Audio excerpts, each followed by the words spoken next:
Hi, welcome to another Revenue Hub Expert Insights discussion. Today we continue with part two of our discussion around hotel break-even and its value in helping hotels when developing their revenue management strategies.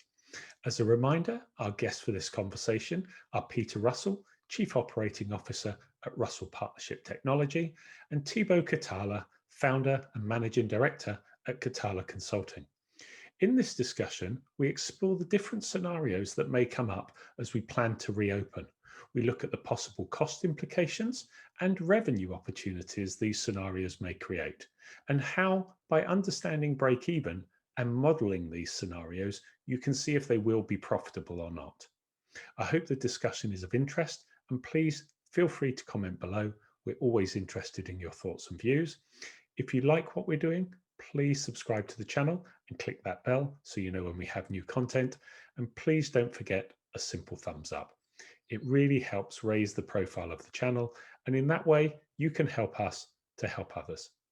Hope you enjoy it. Roll the intro.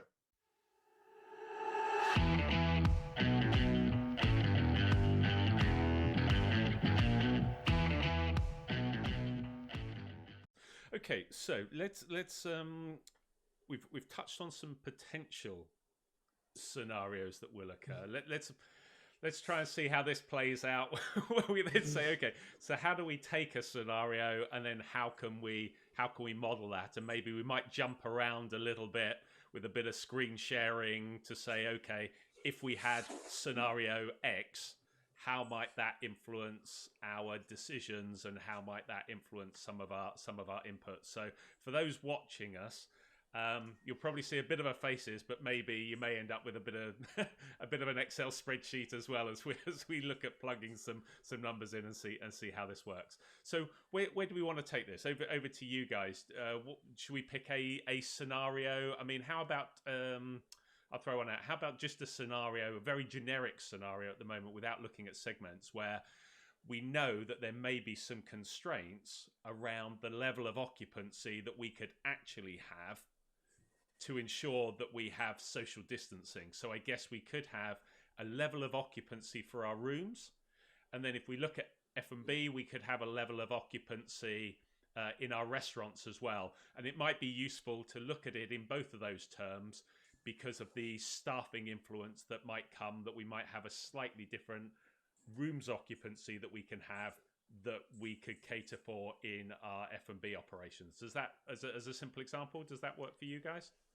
Yeah, absolutely. And I'm very happy to come in on that first. I agree. I think first thing, like you said with that is, I think the first step is to produce the new, in effect, the 100% occupancy. So obviously, with a hotel, we're always shooting for 100% occupancy.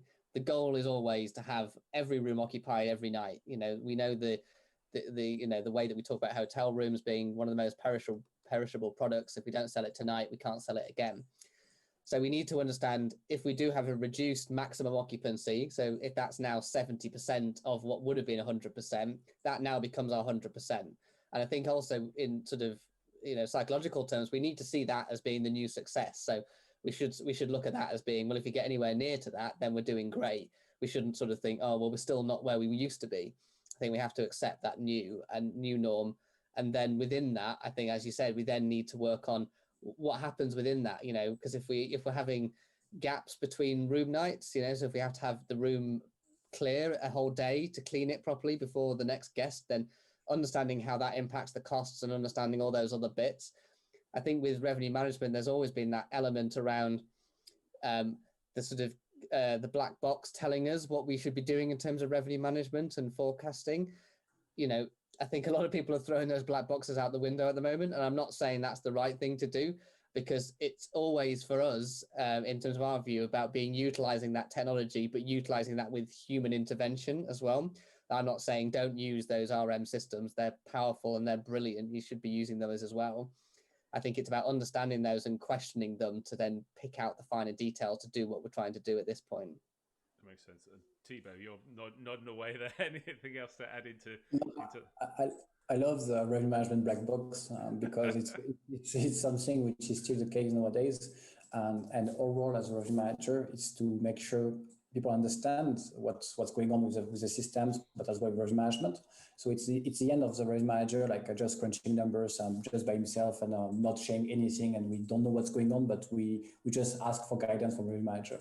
So it's very important at any level, pre, post, during the pandemic, that revenue management share as much knowledge and as much information with the teams to make sure everyone's on board, everyone understands what's going on, and to create the right culture to move forward in this direction. I believe that will accelerate the recovery, and hotels which are going to drive much of the market share are the ones which embrace revenue management and create the right culture within the organization. So not only stuck in the revenue manager room. I think that's most important. Mm-hmm. Yeah, just to add one thing to that as well, I think, like I mentioned there, I think it's a back to basics approach with things. And I don't mean that we should be basic in the way that we think. I mean, we should be going back to the basics of maybe the stuff that we used to take for granted. So when we're looking at these scenarios, so as you mentioned there, Trevor, looking at this scenario or the other scenarios we look at, I think it's even as far as saying, well, let's produce a business plan for this scenario, you know, going back and saying, well, why don't we do a SWOT analysis for this? But we're going to start with a blank piece of paper. I think this is not saying that this is, you know, been done wrong in the past. That's not the case. It's the fact that we've had such a shake-up. That's what's requiring this to happen. In the past, we could very much take the business plan, the SWOT from previous years, and then we could adapt it. Whereas now there's been so much change, we need to think, you know, in reality, okay, you know, where are those strengths? What are the things that we have that are weak? And look for those opportunities and the threats and be prepared for those as well. Because you make that as complex or as detailed as it needs to be, even though it's a very, very simple tool at the heart of what it is. Yeah, that makes sense. So just picking up then, so let's assume, let's just take a generic scenario. Let's assume that when we open up, we realize that, well, what do you think, Thibault? What do you see? What are your hotels expecting that they would be able to have as a kind of a maximum occupancy? What are they working towards at the moment? Well, I would say like most of the break-even point we have identified across Europe were in the range between 25 to 40%. Okay. That was kind of a benchmark that we had. Not a benchmark, but like most of the result that we had was between 25 to 40%. Okay. Which seems low, but seems high nowadays. Yeah. So it's in between. So we were looking at what kind of costs we can reduce to reduce those occupancy break-even. Okay. Yeah. Now, if you ask me like what will be the occupancy for next month or even for May, nowadays it's very, very difficult to tell you about because we have seen two bunch of demands nowadays. It's like very duper, super duper last minute, like the day for the day or 3 days in advance maximum, and then long time in advance, like for summer onwards. But in between, we don't have any visibility. Yeah. Very complicated. So if they tell me like, okay, my break-even analysis tell me that I have 35%, can I reopen in May? I said like, today I cannot tell you, just plan for different scenarios you mentioned, like a low, medium, and a high optimistic scenarios, and have a different strategy in place with your cost structure, your team, which is super duper important to have the payroll in place because most of the time it's the biggest bunch of cost. And plan accordingly depending on what's going to happen. And you're going to see more, you're going to have more clarity as you get forward and as you get closer to the date of reopening, unfortunately. No, that makes sense. So maybe then let's just look at if you could do a screen share again, Peter, and maybe we could look at just how, not looking at the scenarios we're quite putting in at the top end, but if we're working on maybe let's say a 50% occupancy in our rooms, and then maybe, I don't know, 30% occupancy or something in our F&B, and some of the thoughts that we would need to have to consider with those occupancy levels, and then how those thoughts then get us round. And Thibault, this is obviously your space as well, in terms of, okay, well, if that's what we're working with, what are we then modeling in terms of our revenue strategy? So if we were looking first off, and we're thinking, okay, we're starting off with a 50% occupancy, where are we plugging? We can put that in on the row there, yeah, absolutely. So I mean, I think there's a number of things to think about. So it's going to be about and I was thinking back to what Thibault was just saying there in terms of this as well, in terms of what this means and where those change points are going to be as well in terms of opening back up. So if you looked at, say, London as an example, then there's going to be some key parts there. When the hotels open, obviously we know that there will be lower demand.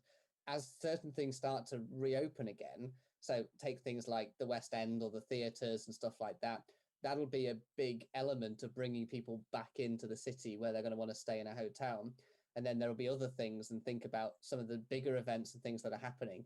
We've just seen news in some of the recent days about some of those things like festivals and the sort of bigger events that are starting to say, yes, we expect to be happening this year, and this is when things are going to happen. So I think we build in when those things are going to happen. So I plugged in there. So this is starting in January. So let's actually just change that. So what we can do is we can go back and let's say we're going to open in April, put the 1st of April in, and then that's going to automatically change. So let's say we expect 50% when we open in April. And then we can say, well, yeah, we still think we'll expect 50% for maybe the first 3 months.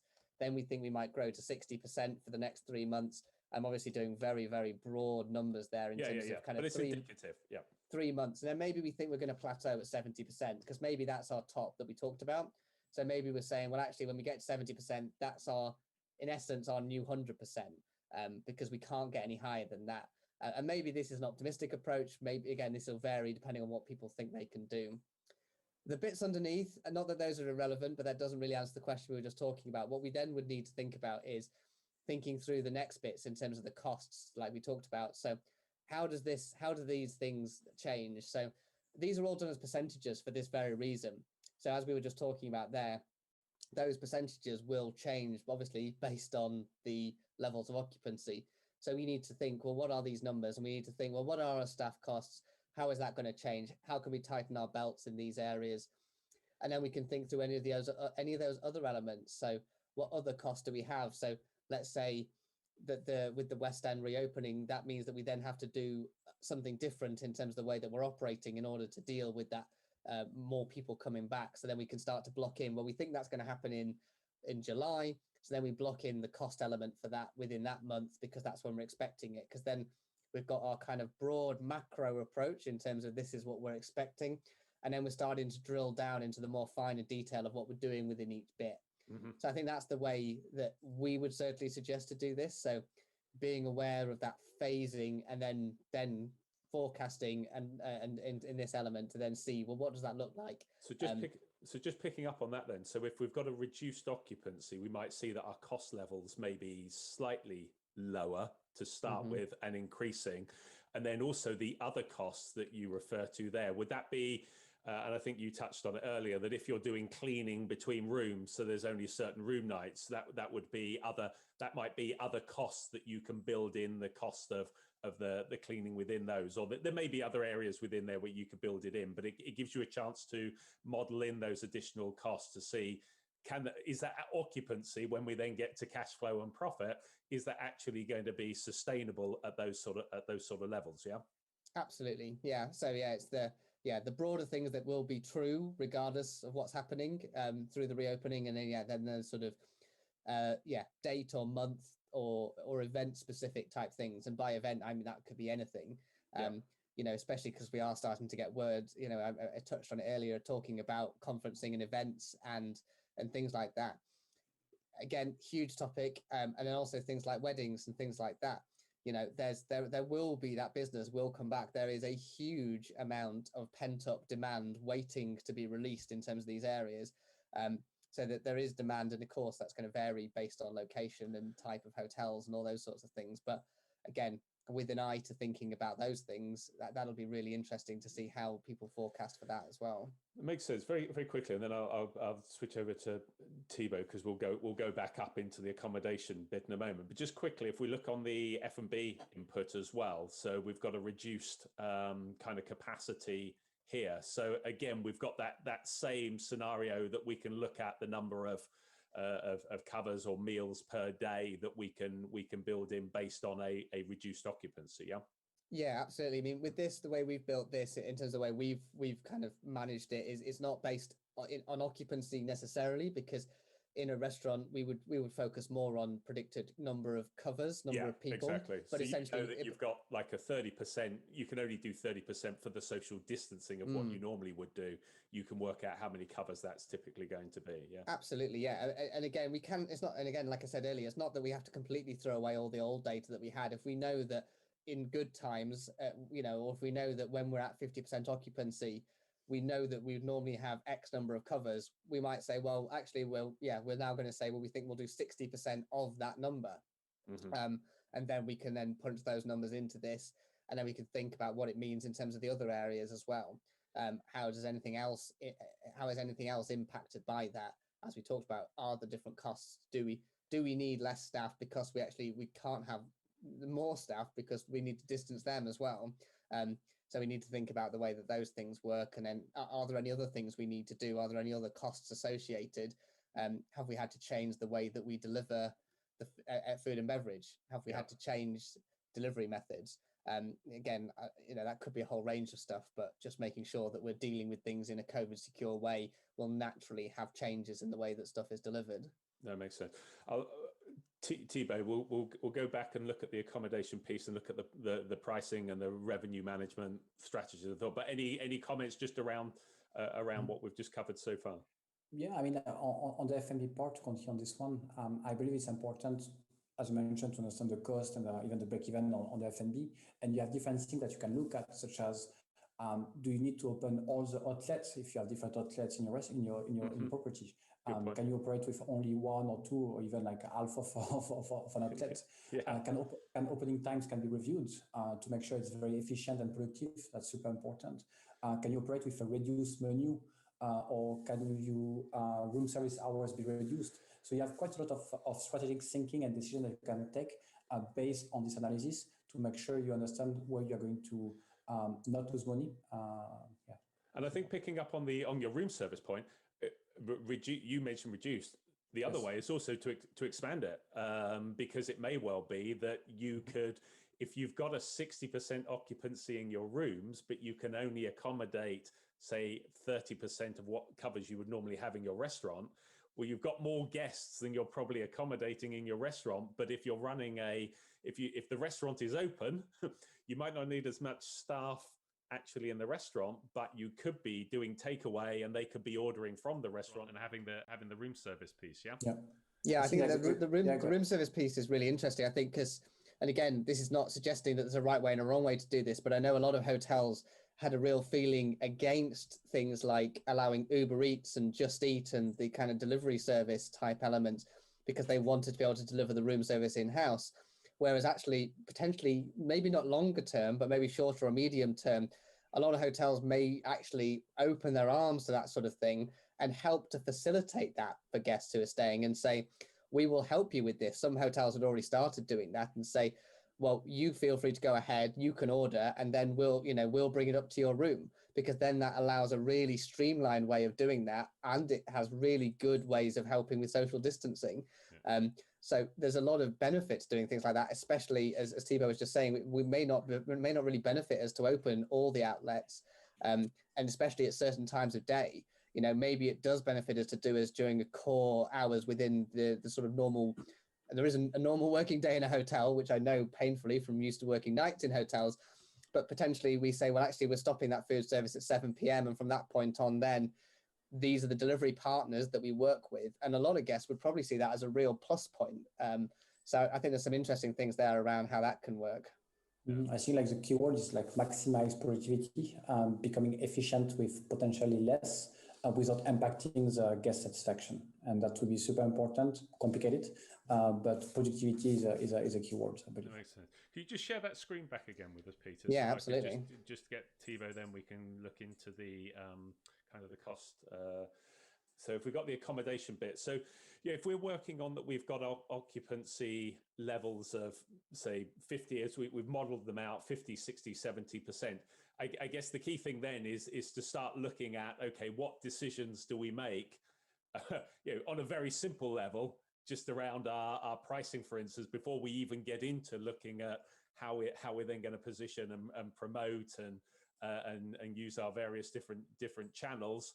to get the word out there. So what kind of thoughts would you be running through or discussing with a hotel, Thibault, around kind of that revenue management strategy with those kind of occupancy constraints? Yeah, I mean, for me, the most important is not occupancy, it's not ADR neither, it's revenue. We all look at optimizing RevPAR. So we look at what is the best revenue I can get for those kind of demands. Yeah, good point. So it can be like a 25%, but like 2,000, which will be driving a good revenue, or the reverse with high occupancy and low ADR. However, in this specific scenario, the worst case scenario would be to drop the rate to drive more occupancy, because you can damage your brand, you can damage the market. And if you want to start dropping the rates, then you have a race to the bottom. We already had a discussion on this, Trevor, a few months ago. Yeah. So again, if anyone is listening, don't drop your rate. Even if you see it's not converting as much as you want, don't drop your rate. You can do some OPEC and things in the back end without impacting your front end pre-pricing. But it's very important to respect your hotel positioning and your brand positioning within the market. So yes, if the market starts to drop and you know that, for example, you have an Hilton and you know that you have a hotel A and you are between Hilton and DoubleTree, I don't know, which is actually the same. And you start seeing like they start to drop or start to increase, then move along those kind of movement as well. Okay. Yeah. Respecting your positioning within the market is very important when you decide on your pricing. Then you can some tactical offers or tactical pricing strategy to try to boost your occupancy, but more in the back end, not to impact your front end pre-pricing. So the average room rate will be impacted by what kind of segmentation you have in-house, what kind of market you can target. For example, like the key workers, which are not front end pre-created, but are quite low in terms of ADR, will impact quite dramatically your average rate, but will drive a good occupancy, for example. Yeah. So it's a mix, like diversification, but focus. But the most important is not to damage your brand publicly with your front end. So your best available rate, your advanced purchase, which are on Booking.com, which are on your website, this one should be in line with your brand positioning and your market positioning. And then you're in the back end with your segmentation, your negotiated account that you have. And this one you can do pretty much whatever you want to make sure you drive more revenue. So it's a balance between all of this. Okay, so just to finish this then, and then we can sort of switch off the spreadsheet and kind of just almost look to kind of wrap up these thoughts, but look at your faces rather than the spreadsheet. So picking up on that point, if you know, as you say, you're trying to make sure that your price is reflective of your hotel and its brand and your offering. Now, if your price of your competitors is going up and down, you can move your price within your competitor set, but it's not stepping outside of that and dropping the price just to grab the occupancy. So again, finally, how you could use a tool like this is to be able to say, okay, well, you can model in certain prices to see if you've now put in your occupancy levels, if you've now put in your costs, if you've thought a little bit about how you can spread your costs out so you can see your cash flow, you could now start to model some different pricing scenarios to see what the impact is on your cash flow forecasting over the next few months. And then that gets you to step back out and say, okay, well, we can be having this conversation with our revenue manager or our revenue consultant or whoever is responsible for this commercial piece. But at least you're able to model some different scenarios and then step back and say, okay, how does that fit in with our overall strategy? But you see, like in the break-even analysis, there is one point, which is your average rate that you're expecting for the period on your forecast, okay? So now if your GM or others tell you like you need to drop the rate because we need more revenue and we need more occupancy and so on, then go back to the break-even analysis with a new, let's say like you expect 10% discount on top of what you have, or 20% discount, or even 50, like they say like, okay, let's go 50, we'll go full blast. Yeah. But now if you look at your new break-even point, you are like at 70 or 110%. Okay, doesn't make any sense. Yeah. So go back to this one, look at the data, because that's something like I've learned on the last 10 years. Always support your decisions and your ideas with data. Because if I tell you like, no, we shouldn't drop the rate by 20%, because I think it's not right. Okay, Thibault is foolish, I don't care.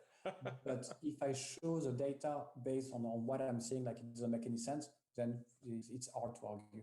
I've got you. So if I could just get you to switch off the screen share a minute for us then, Peter. Yeah, absolutely. Get back to our main. So, sorry, you were gonna say something there, Peter. Yeah, I was just going to agree exactly and say the same thing. And yeah, one of the other things that's built into the system we produced was tracking those metrics in terms of what does our RevPAR look like, what does our ADR look like, what does our TrevPAR look like. Yeah, just to make sure, because we need to understand what those things are. You know, it might be that we're willing to accept lower numbers in those areas for the first part of the recovery, and then we want to see them growth. I know something that's really important for a lot of hotels, whether they're individual or part of chains, is things like that RevPAR index growth. So it's that growth of the number. So I think it's always important to look at the comp set, but it's also important to know that we internally are growing and improving as well. I think there's a good point here, because I had a discussion with a client yesterday, and we have noticed that I think it was from May or June onwards, we have seen hotels in London with have increased their rate back to what it was in 2019. Wow. I have the feeling that a lot of hotels wants to catch up on what they have lost for 2020, but that's not will be like this. It will be like this. So it will be like a step by step, but yeah, like pricing is it's definitely a good one. I think in terms of just sort of pulling, because I'm conscious of your guys' times, so I don't want to overstay our welcome with you. But I think what I've taken from this is understanding your break even, whatever tool you use to get to that point, to then be able to use it in conjunction. You know, these sometimes you feel a bit like how revenue management and marketing sit in their little silos. You almost feel as if there's like a finance with their break even and their profit and loss, and then you've got your revenue management, and then your sales, and almost using this break even to have that conversation and say, okay, well, we can forecast out what our occupancy levels are. We can look at what we expect our ADR to be.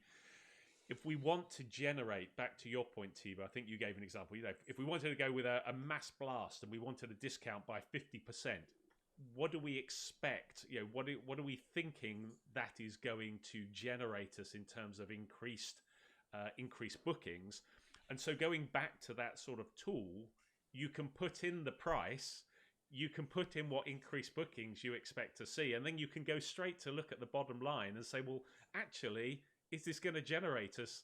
And forget just more revenue, which the point is valid, but you know, if we're going to have more people coming in, we've got to have a greater staff cost. We're going to have maybe greater cleaning costs, so we've got to build those factors in.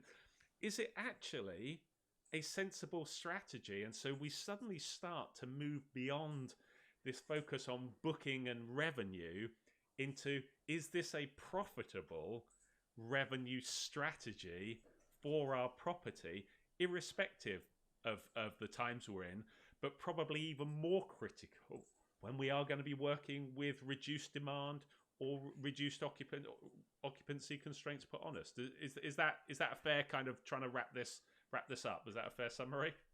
100%, I agree.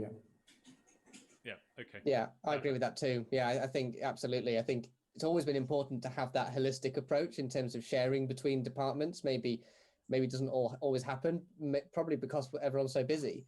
But I think, yeah, definitely worthwhile doing. And I think having that understanding, and I think, yeah, as you were just saying there, I think we're not going to be able to recover all that we've lost by being shut for a year in one go. It needs to be part of a measured recovery.